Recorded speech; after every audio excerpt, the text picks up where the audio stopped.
adesso da Alghero ad Alghero, perché abbiamo un'altra, siamo pieni di emigrati, figli di immigrati, figli di emigrati, ragazzi, non ci facciamo mancare niente.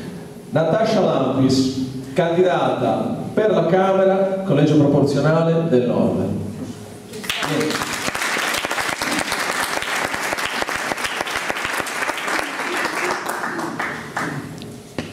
Buonasera a tutti, intanto chiedo scusa per essere arrivata un po' in ritardo, ma c'è il lavoro che incombe, perché per noi si deve lavorare e non ci sono le ferie pagate dei consiglieri regionali che prendono lo stipendio e vanno a fare la campagna elettorale. Ecco, quindi detto questo, non ho sentito interventi precedenti, provo però a dirvi un po' quello che generalmente è il pensiero che dal mio punto di vista in sintesi di 5 minuti si può dire rispetto a quello che noi stiamo facendo. Intanto come siamo nati e perché siamo nati mi sembra la primissima cosa, no? Perché quello che voi state conoscendo stasera qua a Ittiri è il risultato di un lavoro importante che noi abbiamo fatto in quasi 2 anni di confronto serrato, anche complesso, anche difficile, che ci ha portato finalmente a fare una cosa veramente anche che è inaspettata per molti, no? Che è quella di riuscire a unirci, di dirci ma che senso ha?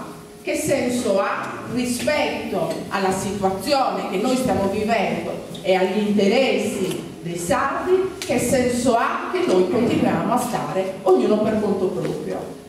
Siccome siamo tutte persone di buon senso, siamo questi 8 tutte persone che hanno una storia, una sensibilità, un'esperienza, un'intelligenza, eccetera, eccetera, è stato facile arrivare alla conclusione che non c'era nessun senso e che l'unico senso possibile era quello che per far fronte alle questioni che oggi sono in campo di fronte a noi nella nostra situazione di cittadini sardi e sarde è quella di unirci. Ed ecco che siamo qui di fronte a voi uniti 8 soggetti uniti per che cosa? E su che cosa uniti? Su un'idea forte di autonomia, di sovranità, di indipendenza, di autodeterminazione del popolo sardo. Perché? Perché abbiamo consapevolezza, credo in tutti, ed è questa la consapevolezza che credo noi possiamo stasera condividere, che le cose vanno piuttosto male. Vanno male da tempo, vanno male sembra in modo irreversibile e siamo arrivati quasi a un punto di dire che forse questo, qualcuno di noi pensa che questo sia lo stato naturale delle cose, che sia normale non aspettarsi molto di più di quello che noi viviamo, che sia normale tutto sommato, ma che dobbiamo metterci a pretendere qualcosina in più? Ma perché?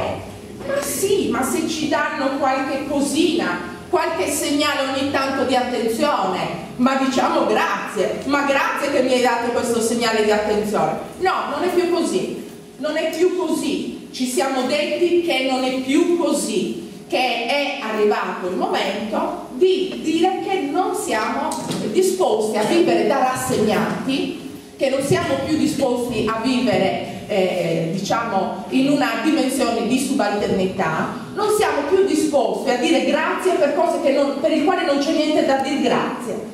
Perché? Perché tutti gli indicatori sociali ed economici degli ultimi decenni ci dicono che non c'è proprio niente da ringraziare. E allora, siccome siamo gente seria e gente per bene, non è che siamo di quelli che diciamo ma sai, dicono no e poi non c'ho niente da dire, non c'ho da fare una proposta.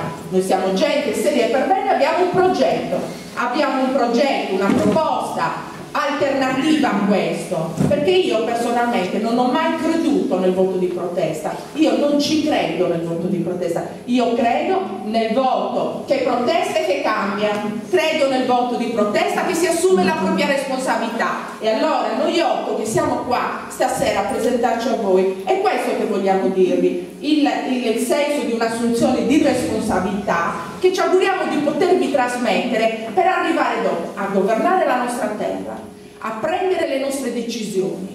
All'inizio, guardate, sarà anche possibile possibile che queste decisioni ci viene anche un po' difficile prenderle, perché forse non siamo più tanto abituati, ma può durare per poco questa cosa, perché siamo persone che hanno capacità di poter prendere il destino nelle proprie mani e la vita, il futuro della nostra terra nelle nostre mani. E allora quello che stasera siamo qui a presentarvi è un progetto di assunzione di responsabilità, di proposte che ci deve portare a governare la nostra terra, a entrare nei luoghi dove si decide e a decidere noi delle cose che servono. Perché? Perché sappiamo ormai per certo che nessuno lo può fare al posto nostro. Nessuno dei partiti nazionali italiani è in grado, è capace, perché non ha interesse, perché non ha disponibilità mentale, perché la politica va in un'altra direzione, va nelle direzioni dove i flussi di voti si muovono verso affari più grandi, e quei piccoli centri di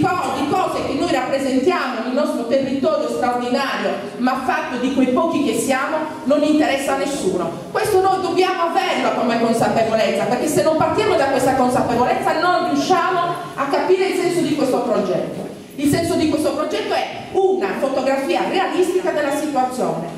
Tutto procede nella direzione sbagliata e noi possiamo solo provare a cambiare la direzione di questa. La direzione è assumere noi la nostra responsabilità e, facendo un passo dietro l'altro, arrivare a governare la regione. Il passo che noi vi chiediamo di fare e di sostenere già da queste politiche nazionali è quella di poter rappresentare allo Stato nazionale italiano quelli che sono gli interessi dei sardi.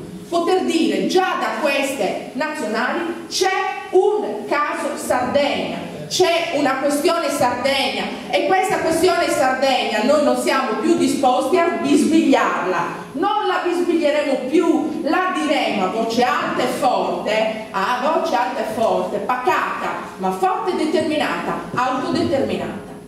Quindi questo che vi voglio dire è: aiutiamo il progetto, sosteniamolo già da queste elezioni, perché la strada che abbiamo di fronte è tanta, importante e c'è bisogno di fare già il primo passo insieme in un modo convinto. Grazie.